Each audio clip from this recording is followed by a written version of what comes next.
अस्सलाम वालेकुम students. Module 15 का हमारे पास टॉपिक 128 स्टार्ट होता है, जो हमारे पास important definition as per IAS2। ठीक है, अब IAS2 हमारे पास क्या है? IAS2 हमारे पास एक इंटरनेशनल फाइनेंशियल रिपोर्टिंग स्टैंडर्ड है। ठीक है, इसमें क्या होता है कि हमारे पास जो फाइनेंस होती है ना, आप फाइनेंशियल अकाउंटिंग पढ़े हैं तो हम उसको डील्स करते हैं, उसकी ट्रांजेक्शन वगैरह को, तो ये इंटरनेशनल हमारे पास स्टैंडर्ड है। ठीक है, IAS2 जिस तरह कोई भी इंटरनेशनल स्टैंडर्ड होता है, आप कंप्यूटर के स्टूडेंट्स हैं तो आपको पता होगा कि आप पढ़ते हैं, मतलब कंप्यूटर के स्टैंडर्ड्स होते हैं, आस्की कोड्स वगैरह, मतलब हर एक स्टैंडर्ड के अकॉर्डिंग चलते हैं। ठीक है, इवन क्या आपने मैट्रिक में भी पढ़ा होगा कि फिजिक्स में हमारे पास क्या होते हैं, यूनिट्स होते हैं, और वो भी एक इंटरनेशनल स्टैंडर्ड के अकॉर्डिंग है। ठीक है, तो अब यहाँ पे जो फाइनेंशियल है हमारे पास, फाइनेंशियल अकाउंटिंग, उसके लिए हमने सेट किया इंटरनेशनल स्टैंडर्ड IAS2, उसको नाम दे दिया। ठीक है, तो ये हमारे पास क्या है? इंटरनेशनल फाइनेंशियल रिपोर्टिंग स्टैंडर्ड है।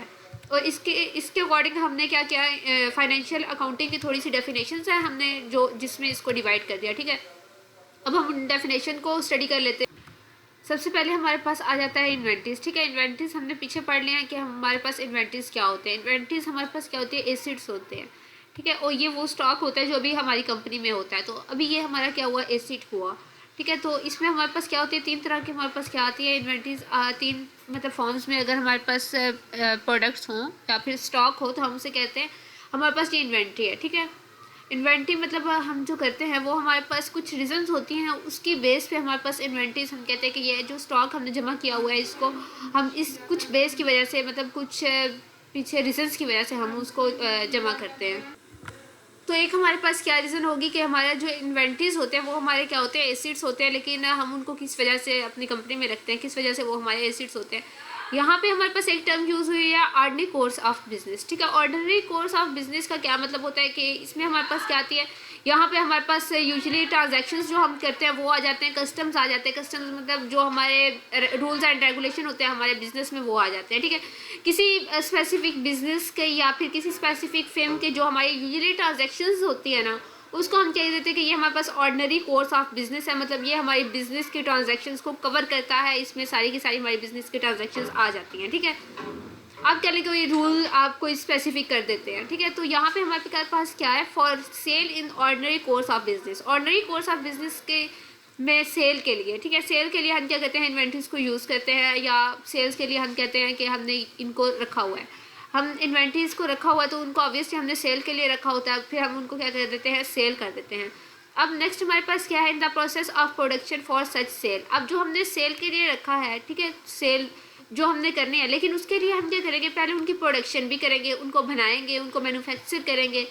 तो ये क्या है? हमारे पास इन्वेंट्रीज तब तक होती है हमारे पास अगर वो इन द प्रोसेस ऑफ प्रोडक्शन में भी इन्वॉल्व है ना, प्रोडक्शन हो रही है, उनकी मैन्युफैक्चर उनको कर रहे हैं, तो भी हम कहेंगे कि ये हमारी इन्वेंट्रीज है। फिर ठीक है, फिर मतलब उस केस में भी वो हमारी इन्वेंट्रीज है अगर आधी प्रोडक्शन हो गया और आधी बाकी है। थर्ड हमारे पास है in the form of materials और सप्लाईज टू बी कंज्यूम्ड। ठीक है, टू बी कंज्यूम्ड क्या क्या मतलब है कि मतलब हम उसको कंज्यूम कर रहे हैं, हम उसको काम में लेके आ रहे हैं। जो रॉ मटेरियल था हमारा, हमने उसको क्या किया? काम में लेके आए, उसको यूज़फुल बनाया, तो हमने उसको कंज्यूम कर दिया। ठीक है, और सप्लायर्स हमारे क्या होते हैं? कस्टमर्स होते हैं, या फिर हमारी जो सर्विसेज होती हैं, मतलब यहाँ पे आप कह लें, यहाँ पे आएगा सप्लाईज आएंगी सर्विसेज की फॉर्म में। ठीक है, मटेरियल्स हैं या आपकी जो भी सर्विसेज हैं जो आप कंज्यूम कर रहे हैं इन द प्रोडक्शन प्रोसेस में, और in the rending of services.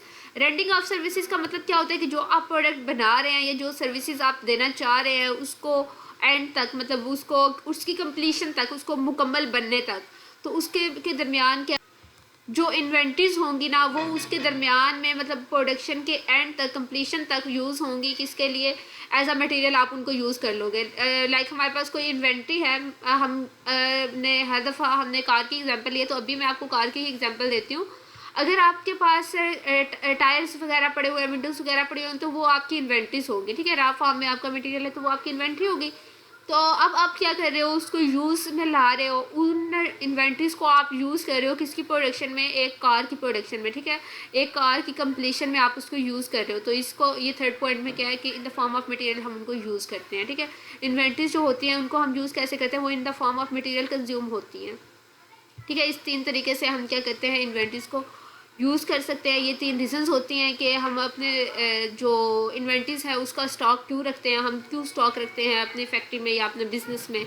ठीक है, ये 3 रीज़न्स हो सकती हैं। ये 3 यूज़ भी हो सकते हैं कि हम इन्वेंटरीज को कैसे कैसे या किन किन जगहों पे यूज़ कर सकते हैं। नेक्स्ट हमारे पास जो डेफिनेशन है IAS 2 स्टैंडर्ड के मुताबिक, ठीक है, यहाँ पे हमारे पास डेफिनेशन आ जाती है नेट रियलाइजेबल वैल्यू की। अब हमारे पास जो नेट रियलाइजेबल वैल्यू है ये हमारे पास क्या है, यहाँ से इसका फार्मूला भी बनेगा। ठीक है, ये हमारे पास क्या है, is the estimated selling price in ordinary course of business. ठीक है, अब ये हमारे पास क्या है, एस्टिमेटेड सेलिंग प्राइस है ऑर्डिनरी कोर्स ऑफ बिजनेस में। इसका क्या मतलब है, इसका मतलब ये है कि जो हमारी मार्केट प्राइस है ना, मतलब अगर हमने फॉर एग्जांपल कार एक हमने बनाई अपनी कंपनी में, ठीक है, या हम क्या कर रहे हैं अपनी कंपनी में एक मोबाइल फ़ोन बना रहे हैं, लैपटॉप बना रहे हैं, कुछ भी बना रहे हैं। ठीक है, कोई भी प्रोडक्ट आप अपने बिजनेस में बना रहे हो या अपनी कंपनी में, अपने फिल्म में, अपने फैक्ट्री में, किसी भी चीज़ में आप कोई भी प्रोडक्ट बना रहे हो, तो उसकी उस वक्त मार्केट प्राइस जो थी वो उसकी कितनी है। ठीक है, अब हमने क्या करनी है, कार की मार्केट प्राइस पता कर लेनी है कि अब कार की मार्केट प्राइस क्या है, और उसको हमने क्या कर देना है, लेस, उसमें से हमने क्या करना है, लेस करना है एस्टिमेटेड कॉस्ट ऑफ कंप्लीशन। अब एस्टिमेटेड कॉस्ट ऑफ कंप्लीशन हमारे पास क्या है, यहाँ पे हम कहेंगे कि हमारी जो कार है, ठीक है, अभी हमने उस कार पे जो वर्क कर लिया है वो हमने किया है for example 60%।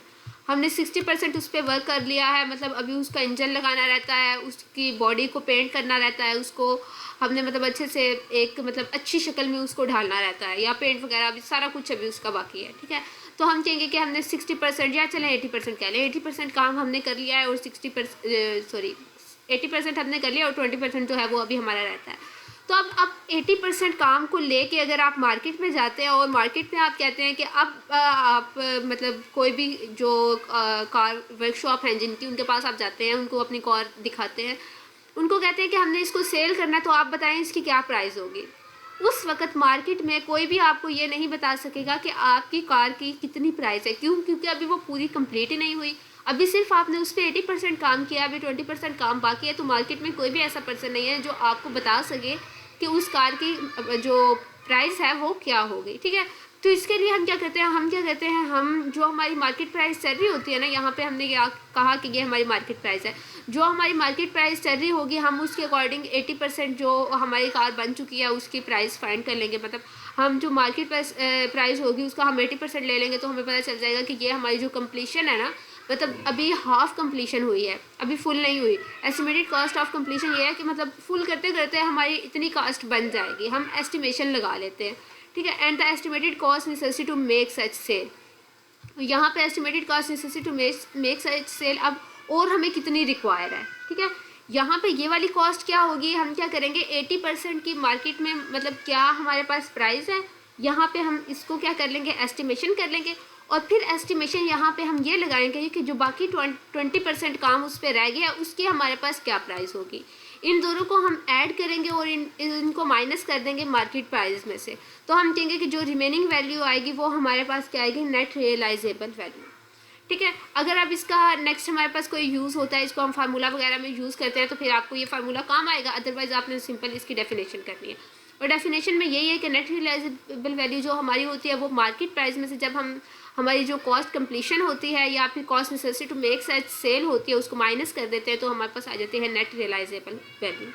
Clear, hope so आपको क्लियर हो गया होगा स्टूडेंट्स। तो आज का मतलब इस वीडियो में आपका लेक्चर इतना ही है। नेक्स्ट जो टॉपिक है वो हम नेक्स्ट वीडियो में इंशाल्लाह ताला कवर अप करेंगे। Thank you for watching this video and अल्लाह हाफिज़।